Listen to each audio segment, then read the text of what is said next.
This is Mayor Ron Anders with the Mayor's Minutes from our August 3rd, 2021 Auburn City Council meeting. Last night, the City Council was proud to recognize our Employee of the Month for the month of August. Our Employee of the Month is Tommy Derek May, who works for the Water Resource Management Department. I'd like to read you part of the memo that came from Eric Carson, the Water Resource Management Director.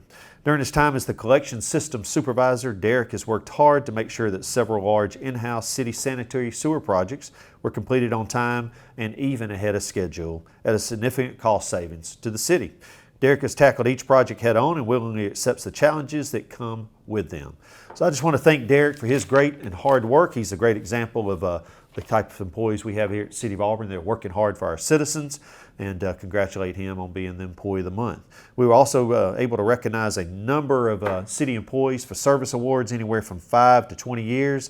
And then we had 3 employees that retired: Joe Lovern from our Fire Division, Brenda McManus from our Judicial Division, and James Vickers from our Police Division. So congratulations to all those employees, and we thank those 3 members of our city staff that are now retiring and wish them all the best. As we got into our agenda last night, we announced a board vacancy for the Lee County Youth Development Center.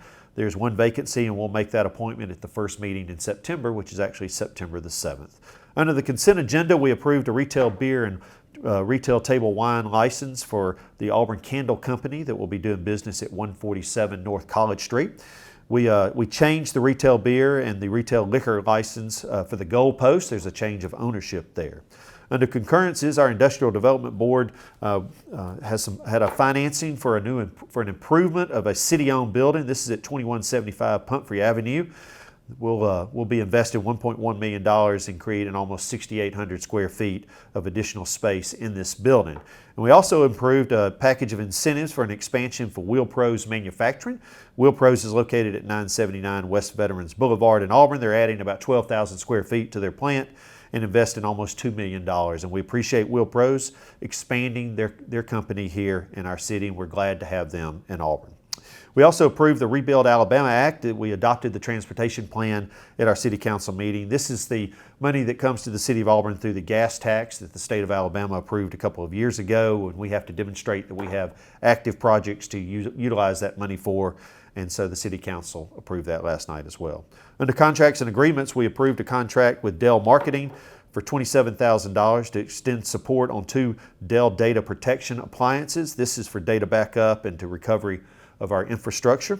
We approved a contract with Hudman Construction for an additional expenditure for the Farmville Road Culvert, and also with Hudman for an additional expenditure for the Ogletree Road Culvert replacement project. Remember, both of these projects were surprises. They both failed almost at the same time. And as we got into those projects and evaluated, there was just extra money that we had to spend to get them completed. It's important for our community because these are both main roads that a lot of folks use on a daily basis to get back and forth from their homes to their businesses and to all their activities. And so these are the things that happen sometimes in municipal government, but we're happy to get those projects completed and glad that our citizens out there are able to use those roads. We also had an emergency repair to the city meeting room with J. Outlet Construction Company for $42,000. We've got an old building right next door to City Hall, and part of the floor was failing, and we had to go and shore that up. It's a room that is actively used by not only our citizens but our employees as well for much training. City Council approved the annual audit with Matcham, McChesney, and Chastain for $87,300. City Council approved the payment of $16,000 to the Northeast Alabama Law Enforcement Academy, and this is to train 5 of our new police officers, and we look forward to their training and getting them back here protecting us in our city. City Council also approved the expense of $26,617 for the Fire Station No. 6 project. This is to install primary underground power with the Tallapoosa River Electric Cooperative. The ordinances last night, the City Council approved 2 general obligation warrants.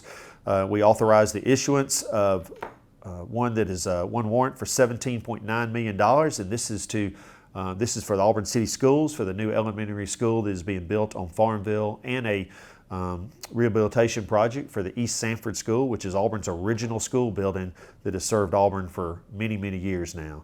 And also there was a refinancing of a general obligation warrant for $26.8 million. This is refinancing 2 different bonds. and ultimately it will save the city almost $2 million. So thank you for our friends from Fraser Lanier, and thank you to our outstanding staff here, our finance staff led by Allison Edge, and the way they watch our money and help put us in the best position to maximize the opportunities that we have to make Auburn a better place.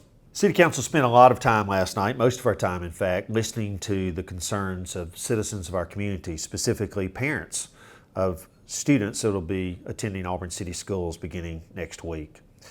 They're concerned about the recent decision by the Auburn City Board of Education to mandate the wearing of masks for students for the first 6 weeks of the school year. I want to say I appreciate all the parents who came last night. I appreciate the manner in which they shared with us their thoughts, their concerns, their feelings. They were very authentic, they were very passionate, and I believe their tone was appropriate for what they're concerned about. I thank them for giving up their evening to spend that at the City Council chambers and sharing with us their perspective of what's going on right now and their concerns for their children. All of us that are parents, we're so concerned about our kids, and certainly in this city we have demonstrated that our children are one of our greatest assets. The Auburn City Council can only appoint members to the Auburn Board of Education. We have no authority over the Auburn Board of Education's decisions, but it's also our responsibility to hear any concern from our citizens. We are the elected leaders of this community, and so that's what we did last night. We listened to the concerns of our citizens. It's important for us to consider everything that's going on in our community as we try to create a path forward in the future. All of us, and I can tell you me especially, we're really hoping that this fall was going to be a fall of normality for our town, that our children would go back to school and be excited about going back to school. Football season would start and people would be coming back to Auburn, and football season would be the economic linchpin that it has always been for this city. That fall would just be a great time of anticipation and hope, and that we would be living a life that looked like our life in the past. And that's obviously not going to happen as COVID has resurfaced with a new variant, and now we're having to deal with this all over again. I just encourage our whole community to be patient. It's a very difficult time right now to make decisions, but I can promise you that we're all doing the very best we can to be as informed as we possibly can, to be as considerate as we possibly can, as we try to lead our city, the city of Auburn, into a path that provides us the most safety and the most success in the future. It's my encouragement to each of you to strongly consider receiving a vaccine. I would encourage you to do your own research, to talk to your own doctor, and decide if that's the right path for you. Based on what we understand about the science and the medicine, that is the most secure way that we can provide a good future for our communities, to get as many people vaccinated as possible so that COVID does not spread, and if it does spread, that the ramifications of that virus are lessened. So please think about that as you continue to get prepared for the new school year, for the new football season, and for fall as it is right here upon us. This is Mayor Ron Andrews with the Mayor's Minutes. Have a great week.